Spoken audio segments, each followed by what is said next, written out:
I lost a total of 50 pounds and kept it off. Here's what actually worked. I'm K-Fit, a certified personal trainer, and in today's video, as you could tell from the intro, I'm going to be talking about how I lost 50 pounds and kept it off, things that actually work. So let's get right into this video. So the first thing I did was I had to have a mindset shift. I stopped asking myself, how can I lose weight, and started asking myself, who do I need to become in order to not fall back into old habits? Because it's not hard to get somewhere, but it's hard to keep it. You ever heard that saying, it's not hard to make money, it's hard to keep it? That's the same way when it comes to your fitness journey. It's not hard to get the results, but when it comes to keeping it and keeping the good habits and letting go of the old habits, that's where the issue sometimes comes into play. You also have to remember that discipline is self-love.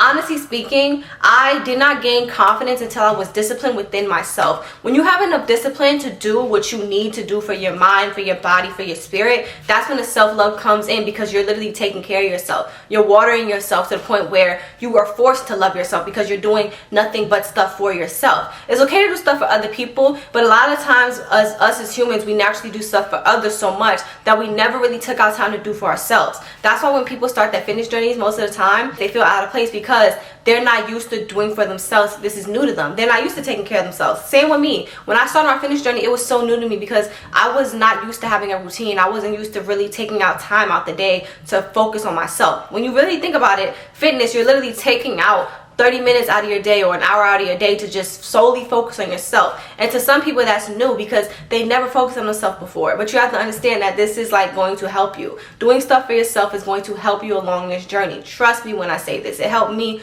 so much in so many more ways than just the physical. Yes, it helped me get my results, but it also helped me mentally because I had to be mentally strong in order to keep those results. So always remember that. You have to be mentally strong in order to keep the results that you have, and you have to learn discipline, because being motivated is not going to get you but so far. But some things that help me with my motivation is creating a vision board. Now on my vision board, of course, I added more than just my weight loss goals, my fitness goals to it. I added a bunch of stuff, but I always recommend people to create one just for their goals for the next 2 to 3 years, even if it's just the next few months, whatever that is. Just create one so that way you can look at it all the time. I have 2 hanging up on my wall. I made 2 vision boards and I just have them hanging on my wall, and I promise you it works because I feel like everything I put on my vision board happened. And it wasn't some magic thing where I just put it on there, I didn't do any work towards it, and it just happened. I put in the work towards it, but I really feel like the key to having a vision board is because you'll look at it and be motivated to put the work in towards that goal. I feel like all of us on this earth can reach our goals as long as we just have the motivation and discipline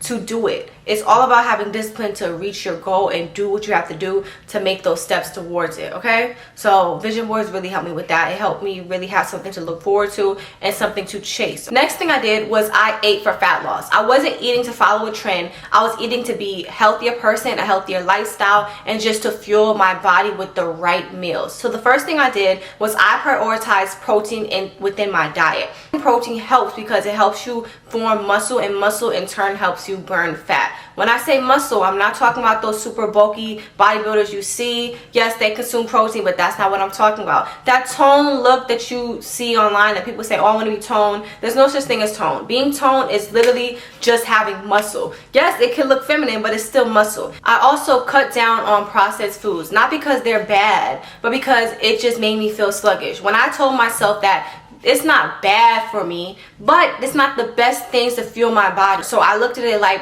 what's going to really fuel my body? This cake is probably going to make me feel sluggish. It's probably going to give me the itis.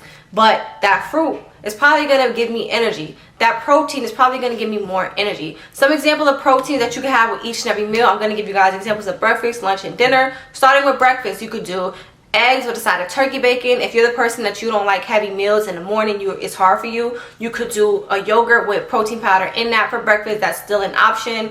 For lunch, you could do salmon with a side of veggies. I know that might sound a little bit heavy for lunch, but that's just an example. Protein also helps you stay full for a longer period of time. Not stuffed, but full. If you're having protein with each and every meal, you'll be more prone to not want to just snack throughout the day. A lot of the times you're snacking throughout the day because you are hungry. You're not eating meals that actually fuel you up. Even if it's McDonald's, a lot of people sometimes eat like McDonald's fries for lunch or dinner. That's not going to fill you up. A lot of these processed foods don't have have enough, you know, nutrients in it that's really going to do what your body needs it to do. It's not going to fuel you the way it's supposed to be fueled. I didn't starve myself. I just ate with intention, literally. So I wasn't like looking at it where it's like, oh, okay, I need to lose weight, so I'm going to be fasting for 10 hours or I'm going to undereat. No, what I did was I was like, okay, I want to be healthier, so I'm not going to overdo it, and I'm not going to snack on a bunch of processed foods. I'm going to look at it in a way where what foods can I eat that is actually going to help my body, actually going to, yes, make me feel full and make it feel like I consumed enough food,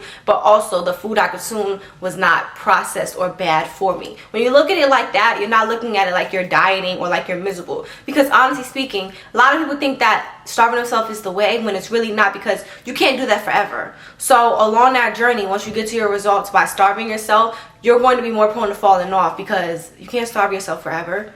You can't undereat forever. Sooner or later, you're going to start snacking again, start eating a bunch of crap and junk. You get what I mean? So if you're eating like healthier meals that aren't processed, that's full of protein, that has, you know, carbs and veggies with it, you're going to be more prone to actually turn that into a habit, and you're going to actually be craving those type of foods. So even when you reach your goal, you're not really going to fall back off, because that's what you're used to now. That's actual meals. And a lot of times the healthier meals are not really nasty. It's not feeling like you're not eating enough. There's this stereotype around healthy meals thinking that, oh, it's just like salads with no meat in it. No, I'm not eating just a bunch of salad with no chicken in it. No, even still, it's not even just salads all the time. Like I gave you examples. A lot of people like salmon. A lot of people like veggies. A lot of people like rice. That's literally a healthy proportion meal right there.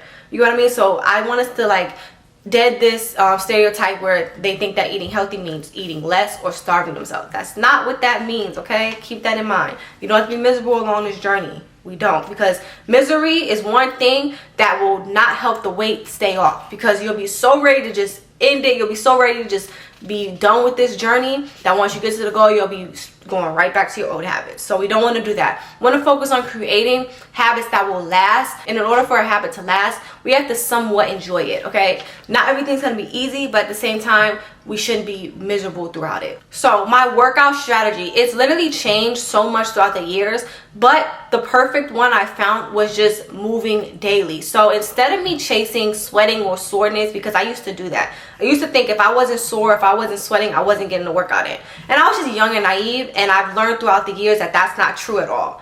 Because that's how you start to overwork yourself, and that's how you are prone to burnout and injury. What you want to make sure you're doing is you can start out slow. I started out with daily movements, like I said, walking daily, you know, 2 to 3 times a week working out, just slowly getting into it, slowly working my way up to working out 4 times a week or 5 times a week, stuff like that. I gave myself rest days when needed. I combined the strength training with cardio together, cardio of your choice. I found that I like walking and I like HIIT workouts. But I was not doing HIIT workouts every single day, so I'll give you guys what I do now. So now what I do is I'll walk at the end of each of my workouts. So at the end of a strength training workout, I'll walk for about 30 minutes. Sometimes I won't do the incline. If I did a leg day, I won't really use the incline. I'll just walk. And then 2 times a week, or maybe once a week, depending on how I feel, I'll do a HIIT workout.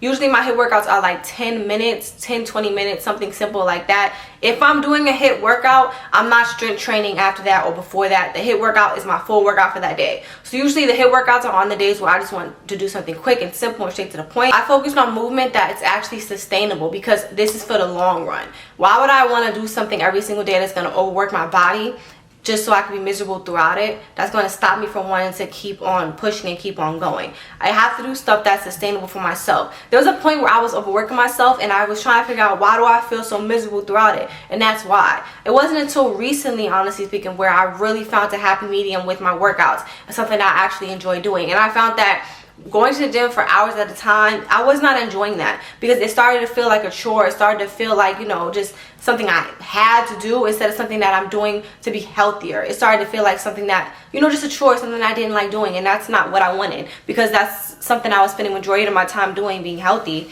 I don't want it to be something that I hate doing. So instead of me doing hours at the gym, I started doing 30-minute home workouts. Now, I'm not saying going to the gym for an hour is bad. I'm just saying what I did that I enjoyed. My workout strategy was literally doing workouts that I enjoyed. As long as I was combining strength training with cardio combined in my routine, That's all that really mattered. And I say that to everybody speaking. As long as you're combining those two things in your routine, it doesn't matter how you do it. It doesn't matter how heavy you're trying to lift. It doesn't matter what form of cardio you enjoy doing. Whichever form is for you. If you want to walk, you can walk. If you like dance style workouts, you could do dance style cardio workouts. If you like Pilates, you could do Pilates. Any of that. If you don't like using dumbbells, you just like using body weight workouts, you could do that too. There's no right or wrong way to do it. You could do stuff that you actually enjoy doing, because what's the key word of today? You want it to be enjoyable. Enjoyable helps it be long lasting, because of course we want to do something that we love to do. And even to this day, I still switch up my workouts. Like, I switch it up every once in a while. Like every other month, I'm kind of switching up my routine and the workouts I do, just because I don't know, sometimes I get bored of doing the same ones all the time, or I want to try something new in there.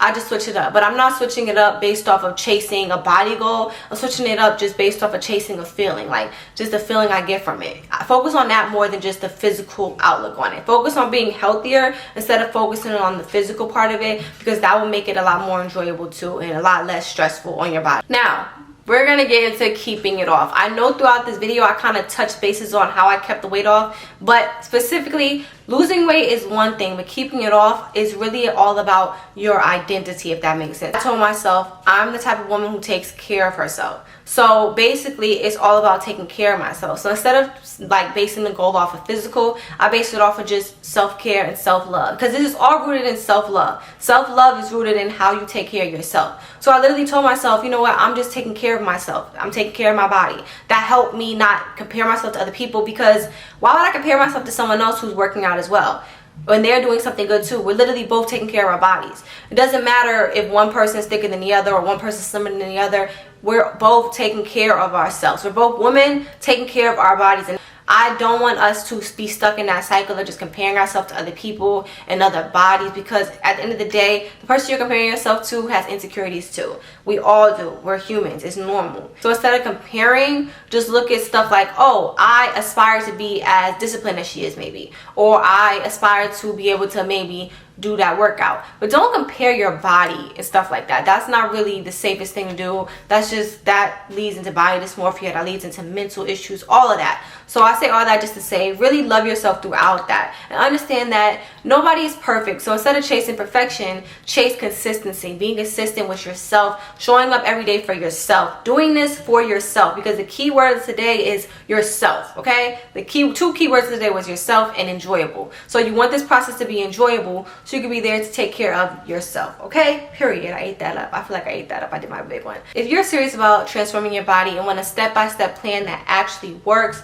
check out my workout programs designed to help you lose fat, build muscle, and just overall feel comfortable and confident in yourself. The link is below in the description, so go ahead and check that out. I have a bunch of different workout programs that I feel like you would love.